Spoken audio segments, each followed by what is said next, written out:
All right. I want to talk to you about something powerful and relatively simple you can use in your workplace. Um, and it plays on recognition of human behavior, some of the very simple realities.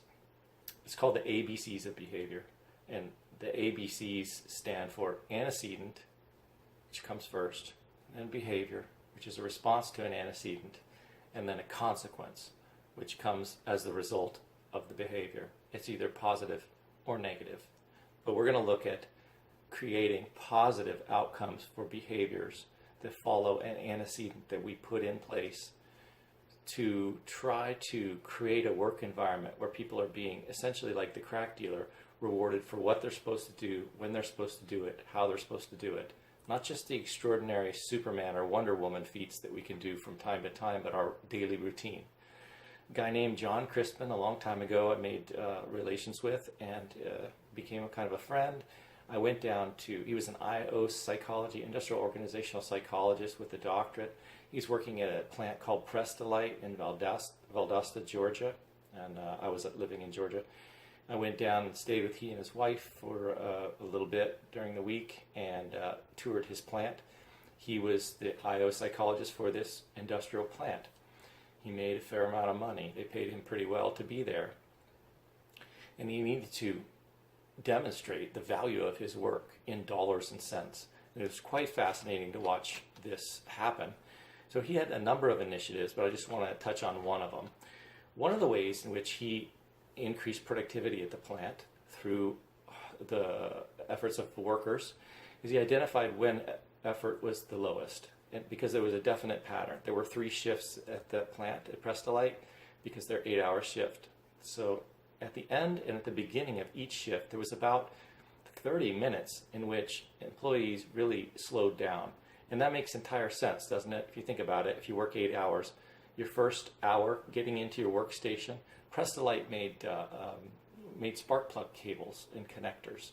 It was fairly routinized work. So you're not probably so excited to get jumping on, making a million spark plug connectors, wiring harnesses. They'd follow a grid of nails on a board and make these wire harness things. And they did some different electronic components for automobiles.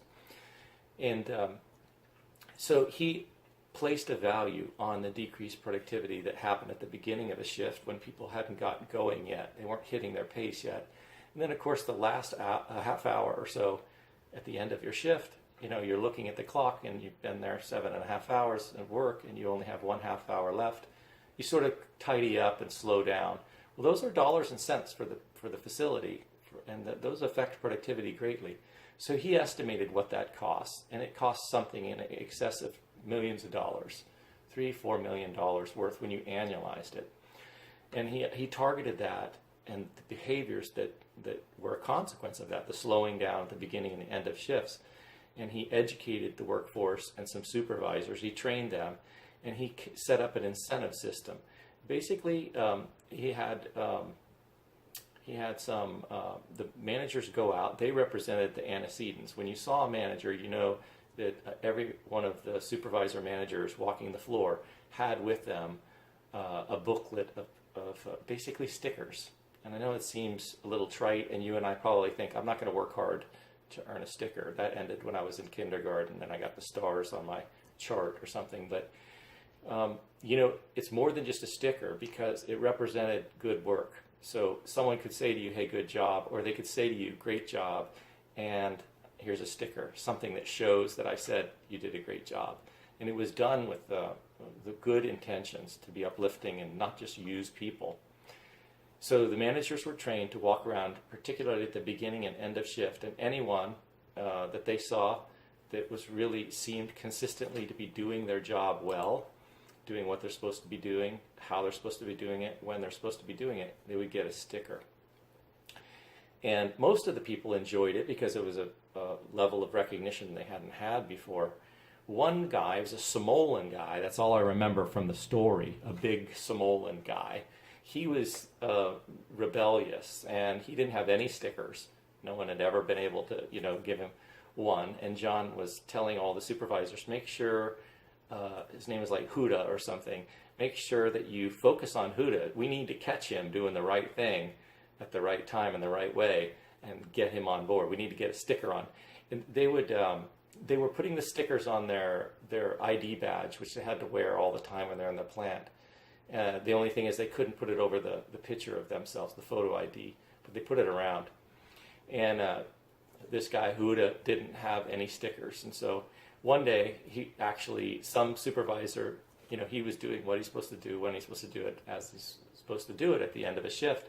And the supervisor made a big deal, and everyone got a good laugh out about it, and Huda was embarrassed. And this big Somalian guy, got a sticker placed on his badge. That sounds like a funny little trite kindergarten story, but the thing is, it saved millions of dollars.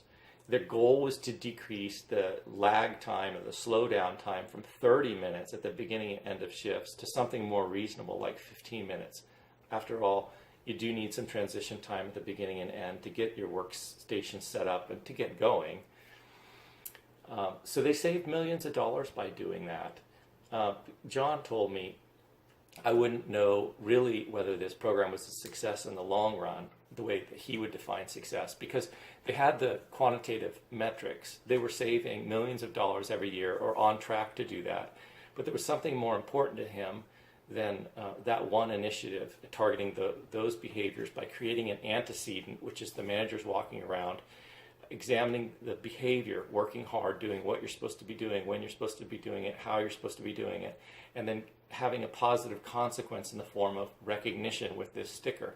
He created an awards program like you've seen before. If you collect so many of these coupons, then you can take them all and you can go redeem them for some sort of paraphernalia, some coffee mug that said Prestolite on it, or some pen set, or Ginsu knife or something, I don't know. And in a little gift store thing he had set up. And he said, I'll know that this really works if people choose not to redeem their stickers for these coffee mugs and everything, but rather they'd rather carry them kind of as a badge of honor on their IDs. It became kind of almost a strong part of their culture. People were proud when they had so many stickers that management would actually let them deface, put the stickers over or around their face, so it's violating a rule. And it's almost like saying to the people, not only do you earn these stickers, but you earn the privilege of sort of, we're going to bend the rules for you because you're so exceptional, you have so many of these awards. It's a really uplifting and encouraging process to go into an organization and find ways in which you can reward people for doing the things that you want them to be doing and they should be doing anyway, instead of walking around looking for times and places and ways in which you punish people. Because as I've mentioned before, punishment really only stops undesirable behaviors. If you want to get people not just working at the same pace that they were before, but working at a higher pace, you need to use rewards. Punishment's never going to accomplish that. People will just look for the managers and the supervisors around and up their performance when they're being watched. And as soon as they're not being watched, they'll be lax again. So the ABCs of behavior: antecedent, behavior, consequence. Antecedents are like fire alarms. Behaviors are how we respond.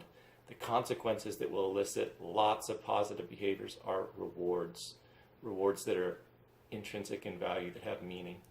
And you want to provide those rewards right when the behavior is emitted, as soon after that as you really can. An annual bonus system doesn't make any sense at all. There's no way in which I'm going to work harder on producing these videos today, because 12 months from now, there's a possibility that they'll look at my performance over the year and say, you did so well, you're going to get a bonus. There's lots of things wrong with the motivational ideals behind an annual or semi-annual bonus system. We end up just feeling entitled to it, and if we don't get it, we think we're being punished.